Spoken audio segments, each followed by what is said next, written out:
ಪೋಷಕರೇ ಎಚ್ಚರ ಎಚ್ಚರ. ನಿಮ್ಮ ಮಕ್ಕಳ ಶಾಲೆ ಅಧಿಕೃತ ಇದೆಯಾ? ಅನಧಿಕೃತ ಶಾಲೆಯಲ್ಲಿದ್ದಾರಾ ಮಕ್ಕಳು? ರಾಜ್ಯದಲ್ಲಿದೆ 501 ಅಧಿಕೃತ ಅನಧಿಕೃತ ಶಾಲೆಗಳು.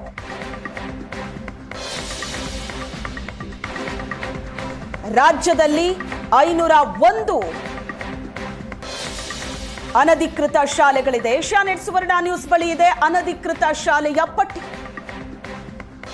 ಅನಧಿಕೃತ ಶಾಲೆಗಳಿಗೆ ತಮ್ಮ ಮಕ್ಕಳನ್ನ ಪೋಷಕರು ಸೇರಿಸಿದ್ದಾರೆ.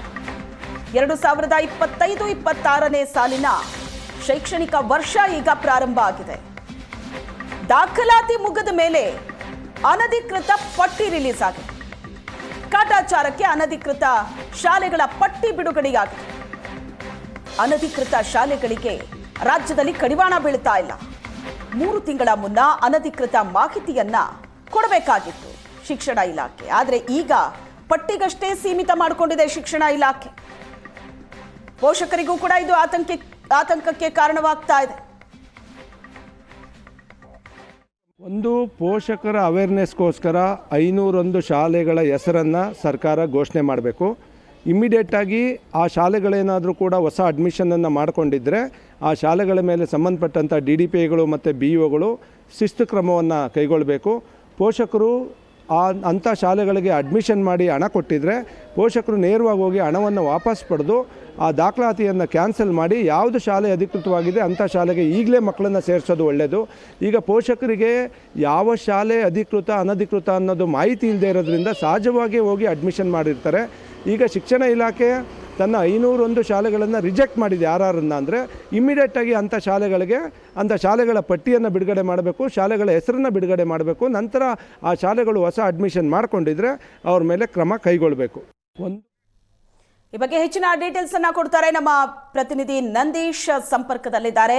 ನಂದೀಶ್, ಅಧಿಕೃತ ಅನಧಿಕೃತ ಶಾಲೆಗಳು, ಈಗ ಅನಧಿಕೃತ ಶಾಲೆಗಳ ಪಟ್ಟಿಯನ್ನ ಈಗ ಶಿಕ್ಷಣ ಇಲಾಖೆ ಬಿಡುಗಡೆ ಮಾಡಿದೆ. ಈಗಾಗಲೇ ಮಕ್ಕಳ ಅಡ್ಮಿಷನ್ ಮಾಡಿಬಿಟ್ಟಿದ್ದಾರೆ ಪೋಷಕರು. ಹಾಗಾದ್ರೆ ಆ ಪಟ್ಟಿ ನೋಡಿದಂತ ಪೋಷಕರಿಗೆ ಏನಾಗ್ಬೇಡ, ಇದು ನಾಮಕಾವಸ್ಥೆಗೆ ಪಟ್ಟಿ ಮಾತ್ರ ರಿಲೀಸ್ ಮಾಡಿರೋದಾ ಅಥವಾ ಆ ಪಟ್ಟಿಯ ಮೇಲೆ ಕ್ರಮ ತೆಗೆದುಕೊಳ್ಳೋದಕ್ಕೂ ಶಿಕ್ಷಣ ಇಲಾಖೆ ಮುಂದಾಗ್ತಾ ಇದೆಯಾ? 3 ತಿಂಗಳು ಮುಂಚೆ ಮಾಡಬಹುದಿತ್ತಲ್ಲ ಹಾಗಾದ್ರೆ?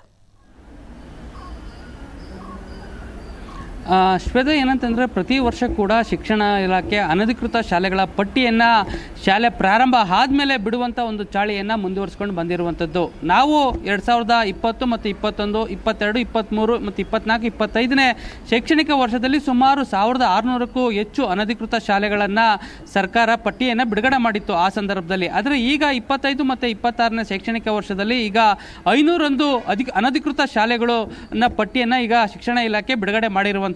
ಅಂದ್ರೆ ಬರೀ ಅಂಕಿ ಸಂಖ್ಯೆಗಳನ್ನಷ್ಟೇ ಮಾತ್ರ ಶಿಕ್ಷಣ ಇಲಾಖೆ ಬಿಡುಗಡೆ ಮಾಡಿರುವಂಥದ್ದು. ಆದರೆ ಯಾವ ಶಾಲೆ ಅನಧಿಕೃತ ಶಾಲೆಯ ಹೆಸರನ್ನ ಬಿಡುಗಡೆ ಮಾಡಬೇಕಿತ್ತು, ಆದರೆ ಶಾಲೆಯ ಹೆಸರನ್ನ ಇದುವರೆಗೂ ಕೂಡ ಶಿಕ್ಷಣ ಇಲಾಖೆ ಬಿಡುಗಡೆ ಮಾಡಿಲ್ಲ. ಅಂದ್ರೆ ಜಿಲ್ಲಾವಾರು ಹಂತದಲ್ಲಿ ಈಗ ಬೆಂಗಳೂರು ಗ್ರಾಮಾಂತರ, ಬೆಂಗಳೂರು ದಕ್ಷಿಣ, ಬೆಳಗಾವಿ, ಬೀದರ್ ಮತ್ತು ದಾವಣಗೆರೆ ಭಾಗಗಳಲ್ಲಿ ಹೆಚ್ಚು ಶಾಲೆಗಳು ಅನಧಿಕೃತ ಪಟ್ಟಿಗೆ ಸೇರಿರುವಂಥದ್ದು. ಹೀಗಾಗಿ ಈಗಾಗಲೇ ಮಕ್ಕಳನ್ನ ಶಾಲೆಗೆ, ಈ ಒಂದು ಅನಧಿಕೃತ ಶಾಲೆಗಳಿಗೆ ಪೋಷಕರು ಈಗಾಗಲೇ ದಾಖಲಾತಿಯನ್ನ ಮಾಡಿರುವಂಥದ್ದು. ಮೇ 29ರಿಂದಲೇ ಶೈಕ್ಷಣಿಕ ವರ್ಷ ಇಡೀ ರಾಜ್ಯಾದ್ಯಂತ ಸರ್ಕಾರಿ ಮತ್ತು ಖಾಸಗಿ ಶಾಲೆಗಳು ಪ್ರಾರಂಭವಾಗಿದೆ. ಈ ಸಮಯದಲ್ಲಿ ಈಗ ಅನಧಿಕೃತ ಶಾಲೆಗಳನ್ನು ಸರ್ಕಾರ ಬಿಡುಗಡೆ ಮಾಡಿದೆ. ಆದರೆ ಎಲ್ಲ ಒಂದು ಕಡೆ ಈಗಾಗಲೇ ಶಾಲೆಗಳಿಗೆ ಲಕ್ಷಾಂತರ ರೂಪಾಯಿ ಹಣವನ್ನು ಕೊಟ್ಟು ಪೋಷಕರು ತಮ್ಮ ಮಕ್ಕಳನ್ನು ಶಾಲೆಗೆ ಸೇರಿಸಿದ್ದಾರೆ. ಆದರೆ ಪರ್ಮಿಷನ್ ಬರುತ್ತೆ, ಅಡ್ಮಿಷನ್ ಮಾಡಿಸ್ಕೊಂಡಿರುವಂಥ ಶಾಲೆಗಳು ಬಹುತೇಕ ಈ ಒಂದು 501 ಶಾಲೆಗಳಲ್ಲಿ ಈಗಾಗಲೇ ಮಕ್ಕಳ ದಾಖಲಾತಿ ಕೂಡ ಪೂರ್ಣಗೊಂಡಿರುವಂಥದ್ದು. ಆದರೆ ಪರೀಕ್ಷಾ ಸಂದರ್ಭದಲ್ಲಿ ಸರ್ಕಾರದಿಂದ ಮತ್ತು ಬೋರ್ಡ್ನಿಂದ ಅನುಮತಿ ಕೊಡೋದಿಲ್ಲ. ಹಾಗಾಗಿ ಸಾಕಷ್ಟು ಮಕ್ಕಳು ಪರೀಕ್ಷೆಯಿಂದ ಹೊರಗುಳಿಯುವಂಥದ್ದು ಪ್ರತಿ ವರ್ಷ ನಾವು ನೋಡ್ತಾನೆ ಬಂದಿರುವಂಥದ್ದು. ಹೀಗಾಗಿ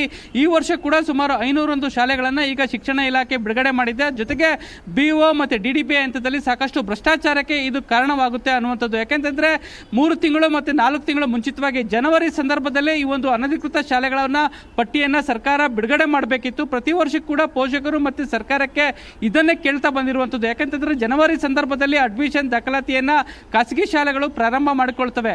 ಆ ಸಂದರ್ಭದಲ್ಲಿ ಯಾವುದು ಅಧಿಕೃತ ಯಾವುದು ಅನಧಿಕೃತ ಶಾಲೆ ಪಟ್ಟಿಯನ್ನು ಬಿಡುಗಡೆ ಮಾಡಬೇಕು ಮತ್ತು ವೆಬ್ಸೈಟಲ್ಲಿ ಕೂಡ ಪ್ರಕಟ ಮಾಡಬೇಕು. ಆದರೆ ಇದು ಯಾವುದು ಕೂಡ ಶಿಕ್ಷಣ ಇಲಾಖೆ ಅಧಿಕಾರಿಗಳು ಮಾಡೋದಿಲ್ಲ. ಕಾರಣ ಏನಂತಂದರೆ ಶಾಲೆಗಳ ಅನಧಿಕೃತ ಪಟ್ಟಿಯನ್ನು ಬಿಡುಗಡೆ ಮಾಡಿದರೆ ಅಂದರೆ ಇಲಾಖೆಗೆ ಹೋಗುವಂಥ ಒಂದು ಹಣ ಏನು ಶಾಲೆಗಳಿಂದ ಹೋಗುತ್ತೆ ಅದು ನಿಂತೋಗುತ್ತೆ ಅನ್ನುವಂಥ ಕಾರಣಕ್ಕಾಗಿ ಅಡ್ಮಿಷನ್ ಮಾಡಿಸ್ಕೊಂಡಿದ್ದ ನಂತರವೇ ಇವರು ಪಟ್ಟಿಯನ್ನು ರಿಲೀಸ್ ಮಾಡುವಂಥದ್ದು ಮತ್ತು ನಂತರ ಶಾಲೆಗಳಿಗೆ ನೋಟಿಸ್ ಕೊಡ್ತಾರೆ. ಆಗ ಸಂದರ್ಭದಲ್ಲಿ ಶಾಲೆಗಳವರು ಏನು ಮಾಡ್ತಾರೆ, ಈ ಮಕ್ಕಳನ್ನು ಅಡ್ಮಿಷನ್ ಮಾಡಿಸ್ಕೊಂಡಿರ್ತಾರೆ ಒಂದು ಕಡೆ, ಆದರೆ ಮಕ್ಕಳನ್ನು ಕಟ್ಟಿರುವಂಥ ಫೀಸನ್ನು ವಾಪಸ್ ಕೊಡೋದಕ್ಕಾಗೋದಿಲ್ಲ. ಹೀಗಾಗಿ ಅಲ್ಪ ಸ್ವಲ್ಪ ಹಣವನ್ನು ಅಧಿಕಾರಿಗಳಿಗೆ ಕೊಡುವಂಥದ್ದು, ಅದನ್ನು ಮುಂದಕ್ಕೆ ತಳ್ಳುವಂಥದ್ದು, ಈ ಒಂದು ಪ್ರೋಸೆಸ್ಸನ್ನು ಸಾಕಷ್ಟು ವರ್ಷಗಳಿಂದ ಮಾಡಿಸ್ಕೊಂಡು ಬಂದಿರುವಂಥದ್ದು.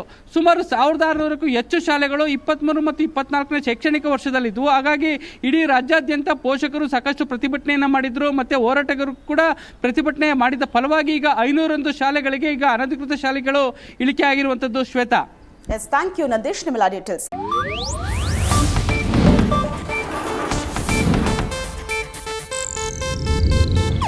ಇದು ಏಷ್ಯಾನೆಟ್ ನ್ಯೂಸ್ ನೆಟ್ವರ್ಕ್ ಪ್ರಸ್ತುತಿ.